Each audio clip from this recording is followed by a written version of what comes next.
Vous êtes bien sur Europe 1. Les enfants d'Europe 1. Et ce matin, avec les enfants d'Europe 1, Dimitri Pavlenko, on se souvient d'un voyage lunaire. Oui, au sens premier du terme. Nous sommes le 19 novembre 69. 4 mois plus tôt, en juillet, Neil Armstrong et Buzz Aldrin devenaient les premiers hommes à poser le pied sur la Lune. Et donc, en cette fin novembre, lors d'Autriche, place à une autre équipe pour une mission de 10 jours, baptisée Apollo 12. Oui, 4 mois après le premier pas sur la Lune, un nouvel équipage d'école de Cap Kennedy en Floride pour aller se poser sur l'astre des nuits. C'est parti, le leurre extraordinaire vient d'allumer le ciel de Cap Kennedy.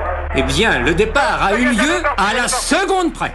Et contrairement à la mission de Neil Armstrong et de Buzz Aldrin en juillet 69, là, les astronautes ont le droit de s'éloigner à pied de leur module lunaire. C'est le journaliste scientifique d'Europe 1, Albert Ducrot, qui commente la mission. Pour la première fois, des astronautes se sont à leur gré promenés à la surface de la Lune, allant à la découverte de ce qui est désormais le nouveau monde des hommes. Ils découvrent ce qu'ils appellent des mini-volcans, 2 étranges buttes d'1 mètre de haut. En fait, ce sont des roches éjectées par un impact de météorites et qui ont été érodées au fil du temps. Ils prélèvent des échantillons, passent une vraie première nuit sur la Lune en tendant des hamacs dans leur cabine. Ils dorment à plus de 400 000 km de la Terre et ils dorment à la vitesse de 1250 mètres secondes. Après avoir récolté des roches, l'un des astronautes, Alan Bean, trébuche. Il est le premier à tomber sur la Lune. Contrairement à ce que redoute alors la NASA, se relever ne pose aucun problème, même avec un scaphandre très rigide. Mais tout va bien. Les médecins de Houston les trouvent en bonne santé.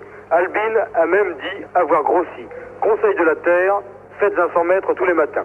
Le plus embêtant est sans doute la caméra de télévision en couleur mise hors d'usage. Après quelques minutes de retransmission, l'un des astronautes l'a pointé accidentellement vers le Soleil, ce qui a grillé son détecteur. Le journaliste Albert Ducrot, lui, imagine déjà en 69 faire de la Lune une base permanente pour les hommes. Il faudra envoyer sur la Lune des taxis. Les Américains prévoient un gros camion lunaire de 15 tonnes qui pourra transporter un matériel important pour l'installation de base. Le but étant d'avoir des séjours de plus en plus longs et d'arriver à l'occupation permanente avec une relève des équipages. Mais les missions Apollo s'arrêteront 3 ans plus tard, en 72, avec Apollo 17, mission pendant laquelle les astronautes parcourent 36 km dans une Jeep sur la Lune.